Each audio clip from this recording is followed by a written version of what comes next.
stone is dropped from the top of a tower 500 meter high into a pond of water at the base of the tower. Tower के base के पास एक तालाब है जिसमें पानी भरा है और 500 मीटर हाइट से, टावर का जो हाइट है 500 मीटर है, वहाँ से एक पत्थर गिराया जाता है. तो टावर पर when is the splash heard at the top, यानी कि टावर के टॉप पर जो स्प्लैश है, पानी की छपाकी की आवाज़ है, वो कब सुनाई देगा. Given G equal to 10 meter per second square and the speed of sound is 340 meter per second. Question समझ में आया. टावर 500 मीटर हाइट का है, उसके ऊपर से, उसके टॉप से एक पत्थर गिराया जाता है. और वो कहाँ गिराया जाता है? जो टावर का बेस है वहीं पर पानी से भरा एक तालाब है, उसी में पत्थर जब गिराया जाता है तो क्वेश्चन ये है कि उस पत्थर की स्प्लैश की आवाज़, यानी पानी की छपाकी की आवाज़ टॉप पर कब सुनाई देगा. ये हमारा क्वेश्चन है. ठीक है. अब इस क्वेश्चन में दो बातें थोड़ा ध्यान रखना. दो बातें क्या क्या है वो बता देते हैं. सबसे पहले तो टावर ऑफ द हाइट दिया हुआ है, जैसे हाइट ऑफ द टावर, तो वो एच जो है वो कितना लिख लेंगे, height H equal to 500 metre लिख लेंगे. जो जो गिवन है पहले उसको लिख लेते हैं. स्मॉल जी की वैल्यू गिवन है 10 meter per second square and speed of the sound is given, speed of the sound, ये साउंड का स्पीड है, इसको स्मॉल v से डिनोट कर देते हैं 340 मीटर पर सेकेंड. ये गिवन है. ठीक है. 340 मीटर पर सेकेंड. अब थोड़ा ध्यान से इस फिगर को समझो. ऐसा मान लेते हैं किसी को ये टावर का टॉप पॉइंट है. ठीक है. टावर बना सकते हो लेकिन उतना टाइम नहीं. तो ये टॉप जो है ना, इसकी तो पहले ये है तुम्हारा पॉन्ड. अब ये इस साइड थोड़ा सा बना दो, चाहे पानी के अंदर एक बना दो.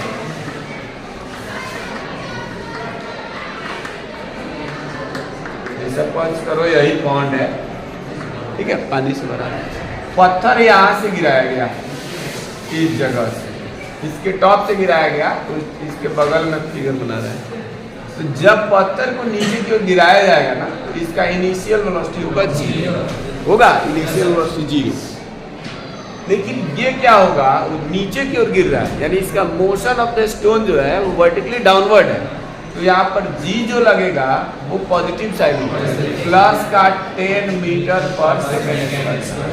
अगेंस्ट ग्रेविटी होता तो माइनस लिखते, और in the favour of gravity है या सेम डायरेक्शन तो वो हो जाएगा प्लस. U पता चल गया, G पता चल गया. ठीक है.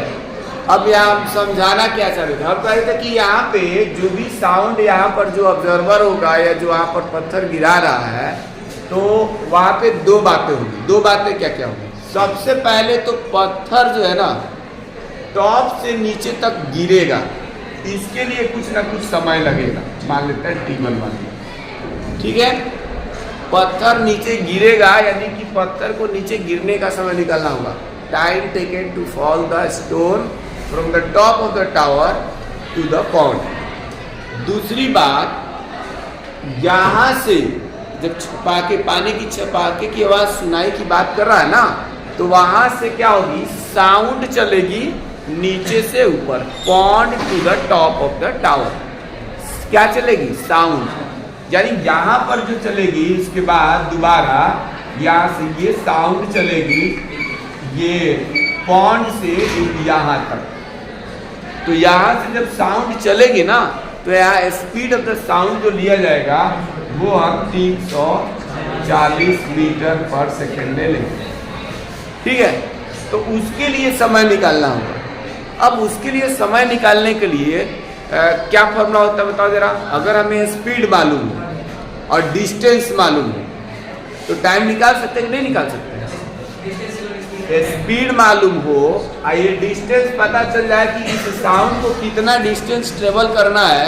कहने का मतलब ये, अगर हम लोग मान लें कि इस टावर का हाइट एच तो दिया ही है 500 मीटर, यानी ये टोटल जो डिस्टेंस है यहाँ से यहाँ तक का वो 500 मीटर है, 500 मीटर है।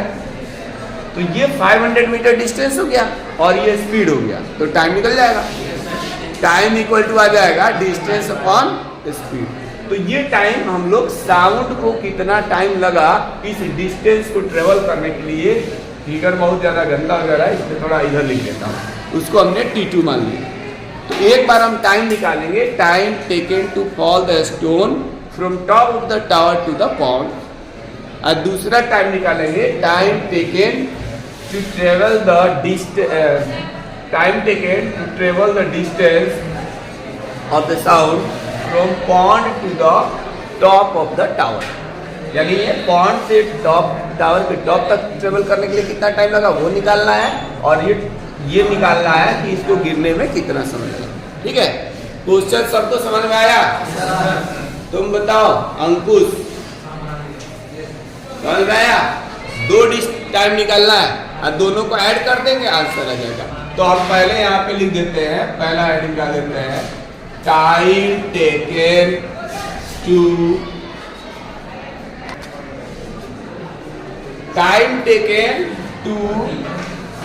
Fall the stone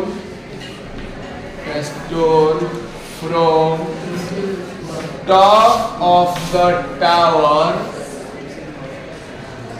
to the कहां तक? पॉन्ड। ठीक है, इसको हम निकालने जा रहे हैं। ठीक है, अब पूरा लैंग्वेज ना लिख के डायरेक्टली लिखते हैं, लेट टाइम टेकन T1, इसको T1 मान लिया। ठीक है, जब T1 मान लिया तो कैसे निकलेगा भाई बताओ? U 0 है और G दिया ही है, कौन सा इक्वेशन यूज किया जाए? V तो मालूम है ना, 2 ही में होता है तुम्हारा T, एक तो होता है V equal to U plus AT में, और दूसरा होता है H equal to UT plus half GT square. ठीक है, तो या तो फर्स्ट या सेकंड ही लगा सकते हो। फर्स्ट इसलिए नहीं लगेगा क्योंकि V पता ही नहीं। ठीक है, और थर्ड तो वैसे भी नहीं लगेगा क्योंकि उसमें टाइम होता ही नहीं है। तो फर्स्ट नहीं लगेगा, इसका मतलब कौन सा लगेगा? सेकंड में तो या लिखेंगे by using second equation of motion. ये पूरा बढ़िया से रीजन आउट करके लिखोगे ना, मार्क्स अच्छा मिलता है। अब चूंकि वर्टिकल मोशन के लिए है तो एस के जगह हम एच वर्ड का यूज करेंगे। एच इक्वल टू क्या होगा? UT plus half GT square हो जाएगा, क्योंकि ए की जगह G प्रयोग करें। एच की वैल्यू कितना गिवन था? 500 मीटर। U 0 था तो 0 इंटू और टाइम को हमने T1 माना प्लस 1/2। G की वैल्यू है 10 गिवन है क्वेश्चन में, और ये हो जाएगा T1 का स्क्वायर। इससे जो है 2 से 10 को डिवाइड करेंगे 500। ठीक है, इधर है 500 और उधर है 5 T1 स्क्वायर, तो ये T1 स्क्वायर इक्वल टू ये 5 इधर जब आएगा ना डिवाइड हो जाएगा, तो 500 डिवाइडेड बाई कितना? 5, तो ये आ जाएगा 100।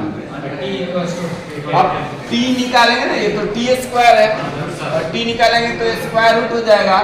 अब स्क्वायर रूट प्लस माइनस दोनों आता है, प्लस का भी 10 आएगा, माइनस का भी 10 आएगा, लेकिन कहते हैं टाइम जो होता है नेगेटिव कभी नहीं होता, इसलिए T1 इक्वल टू केवल हम प्लस का 10 यहाँ पे लिख दें, तो 10 सेकेंड आ गया टाइम। ये टाइम आया कौन सा? टॉप से लेके टावर तक गिरने का। ठीक है, अब हमको कौन सा टाइम निकालना है? Time taken to travel the sound from pond to the top. ठीक है, तो पूरा उतना लैंग्वेज लिखने का समय नहीं है, इधर ही लिख देता हूँ। ठीक है। ये थोड़ा सा एक वर्ड लिख देता हूँ, टाइम टेकन, क्योंकि कॉपी में लिखना होता है ना, time taken to travel the distance by the sound from, कहाँ से कहाँ तक, पॉन्ड से पॉन्ड टू टावर। तो डायरेक्ट यहाँ पर हम T2 नाम दे करके, और ये हो जाएगा डिस्टेंस बाय क्या, स्पीड। तो जिसको आता है ठीक है, नहीं तो मैं लिख भी देता हूँ थोड़ा सा, क्योंकि बाद में हो सकता है ना समझ में आए तो डिस्टेंस बाय स्पीड लिख लेंगे, और डिस्टेंस की जगह 500 मीटर लिख लेंगे, और 340 ये मीटर पर सेकंड। 1 0 से 1 0 काट दो, 1.47 सेकंड। तो ये आ जाएगा हमारा T2 की वैल्यू। अब टोटल टाइम बताओ कितना होगा, T1 प्लस T2 कर लेंगे, तो यहाँ से लिख लेंगे total time taken to hold the splash equal to T1 plus T2 करेंगे, और ये आ जाएगा 10 सेकेंड्स प्लस 1.47 सेकेंड्स, तो आ जाएगा 11.47 सेकेंड। ये आंसर आना चाहिए, ठीक है, नोट कर लो, नोट कर लो। किसी को कुछ दिक्कत